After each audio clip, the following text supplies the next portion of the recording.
Ba a nan kaɗai ta tsaya ba, har da maza masu sanko, masu gemu in kana son man da zai dinga sa gemun ka laushi, ko saje ce matsalar ka na gashi baka da damuwa.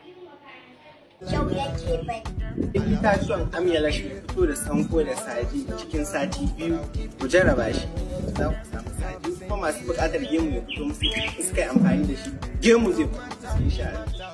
Gyaran gashin amyala shi ne zaɓin mu.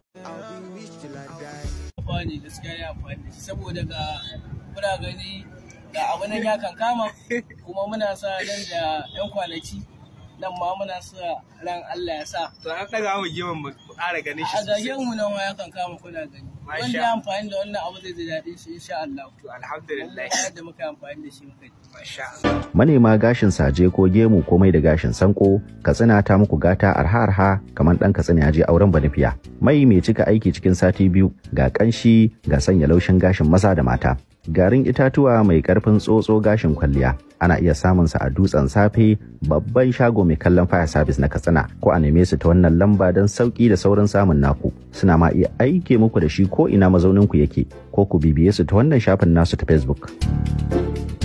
Maza masu sha'awar gyaran suma, Ummu Khadija bata manta da ku ba. Man garin itatuwa mai fito da gemu da saje da fitar da sanko kowane iri. Shi ma dai a cikin sati 2